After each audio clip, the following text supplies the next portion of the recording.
Haleluya, Bapak Ibu Saudara-saudara yang terkasih dalam Tuhan. Selamat sore, selamat berbakti dalam nama Tuhan Yesus Kristus. Selamat kita berjumpa kembali di sore yang indah ini. Sebelum kita mendengarkan kebenaran firman Tuhan dari Bapak Haji Awan Datu, mari kita berdoa. Ya Allah Bapa kami di surga, Bapa di dalam nama Tuhan Yesus Kristus, kembali di sore yang indah ini hati kami penuh dengan ucapan syukur karena Allah baik. Allah telah menjaga kami dari pagi, siang hingga pada sore indah ini. Tuhan mengumpulkan kami kembali untuk kami mengucap syukur kepadamu Tuhan. Kami serahkan kebenaran firman Tuhan yang akan disampaikan oleh hamba-Mu Bapak Haji Awan Datu. Biar dimanapun saja umat Tuhan yang berada, yang mendengarkan, yang melihat kebenaran firman ini, biar hidup mereka diberkati, dikuatkan, diteguhkan kembali oleh kebenaran firman Tuhan. Kiranya Allah Roh Kudus memimpin hamba-Mu untuk menjadi saluran berkat bagi setiap umat-Mu yang melihat dan mendengarkan kebenaran firman ini. Kami mengucap syukur kepadamu ya Allah Bapa yang hidup. Kami siap mendengarkan kebenaran firman-Mu. Di dalam nama Tuhan Yesus Kristus. Haleluya. Amin.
Layak dipuji dan layak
Haleluya.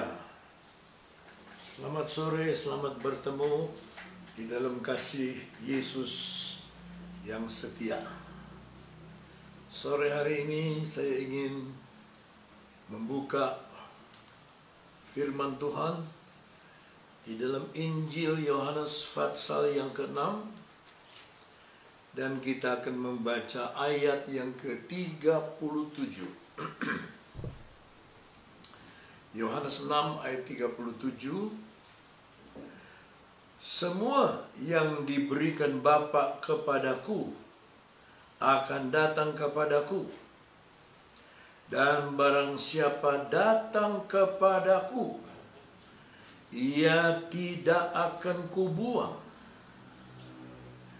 Firman Allah berkata, siapa saja yang datang kepada Yesus, dia tidak akan kubuang. Dalam salinan lain, dia tidak akan menolak. Dia tidak akan tolak untuk pergi. Saudara-saudaraku, pengalaman ditolak adalah pengalaman yang sangat tidak mengenakan. Saya pernah melihat seorang pengemis meminta sedekah kepada satu mobil, dan ketika pemilik mobil menggoyangkan tangan demikian, maka wajah pengemis itu seperti sangat kecewa sekali, karena ditolak adalah pengalaman yang tidak mengenakan. Pernah saya naik sepeda motor, dan di depan saya ada satu truk. Sampai di belakang truk itu ada tulisan, jikalau cinta ditolak, dukun bertindak. Begitulah kira-kira manusia menilai bagaimana kalau orang yang ditolak merasa tidak enak, berusaha sedemikian rupa supaya dia bisa mendapatkan apa yang dia inginkan. Tetapi puji Tuhan, dalam Yohanes 6 ayat 37, Yesus berkata, barang siapa datang kepadaku, ia tidak akan kubuang. Bahasa Inggris, I will not cast out. Dia tidak akan dilempar keluar. Nah, di dalam ayat yang ke-65, Yesus berkata lebih jauh. Kita baca dari ayat 64. Tetapi di antaramu ada yang tidak percaya. Sebab Yesus tahu dari semula siapa yang tidak percaya dan siapa yang akan menyerahkan dia.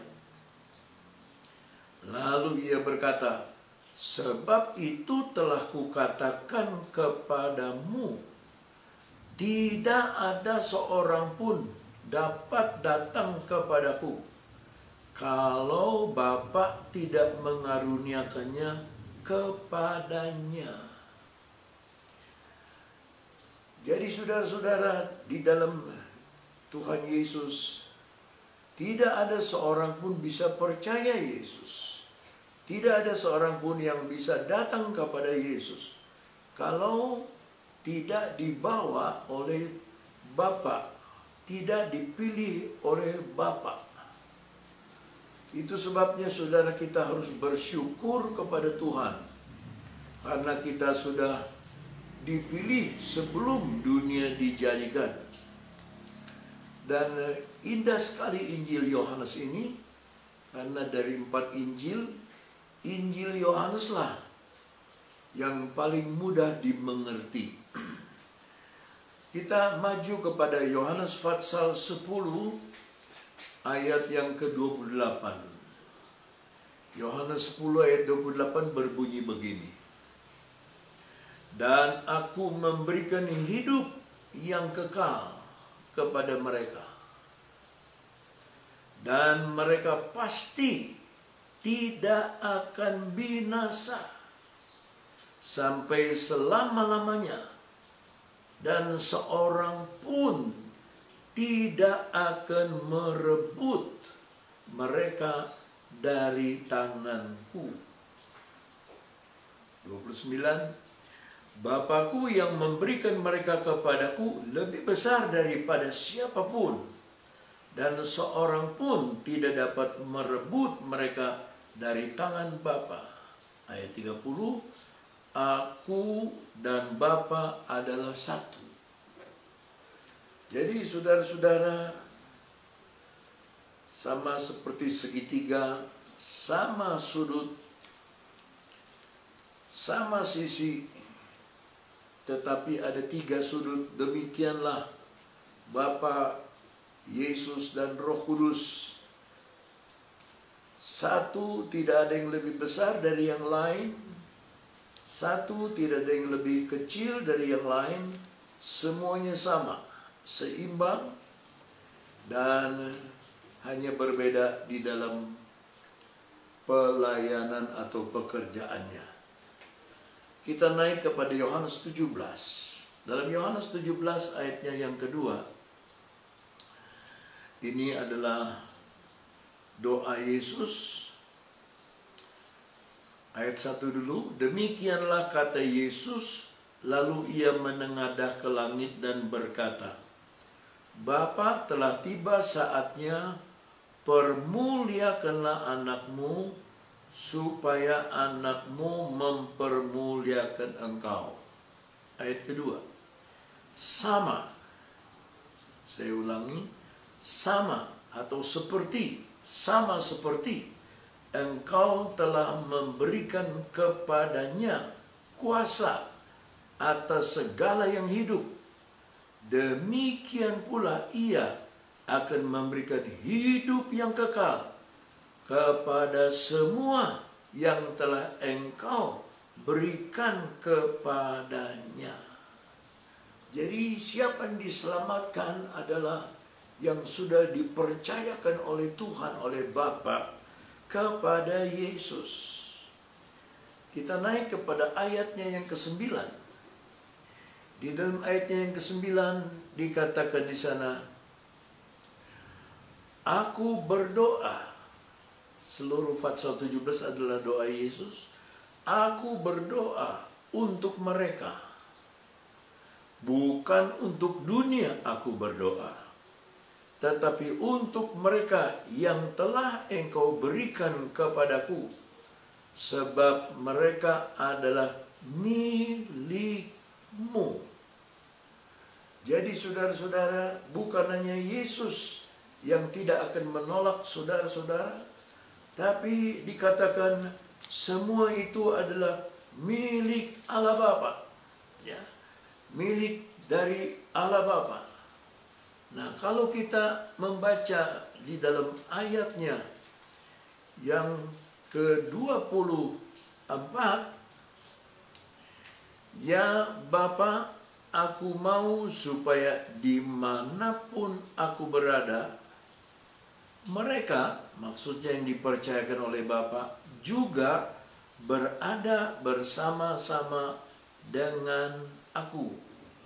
Mereka yang telah engkau berikan kepadaku, agar mereka memandang kemuliaanku yang telah engkau berikan kepadaku, sebab engkau telah mengasihi aku sebelum dunia dijadikan. Dari kekal sampai kekal. Sebelum dunia dijadikan. Dari kekal sampai kekal. Tidak ada ujung di kedua sisi. Sebelum Adam diciptakan, bumi belum ada. Dia sudah ada. Bahkan Yesus berkata, dia sudah mendapat apa yang diberikan oleh Bapa untuknya, yaitu orang-orang yang percaya kepadanya. Itu sebabnya saudara, jaminan keselamatan hanya ada pada satu nama, yaitu nama Yesus. Sama seperti khotbah Rasul Petrus. pada hari Pantekosta, di kolong langit ini tiada nama lain yang di dalamnya kita selamat kecuali di dalam nama Yesus Kristus itu. Sekianlah renungan firman Allah, saudara-saudara. Apakah saudara sudah percaya kepada Yesus?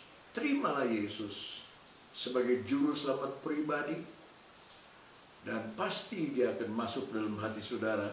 Saudara akan menjadi miliknya, karena dia dengan Bapa adalah satu. Tidak ada seorang pun yang bisa melepaskan saudara dan saya dari tangan Yesus dan Bapa.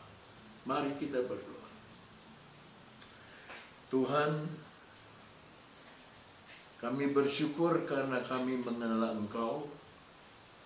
Lebih-lebih lagi karena kami dikenal oleh Engkau sebelum dunia dijadikan, sebelum bumi ada.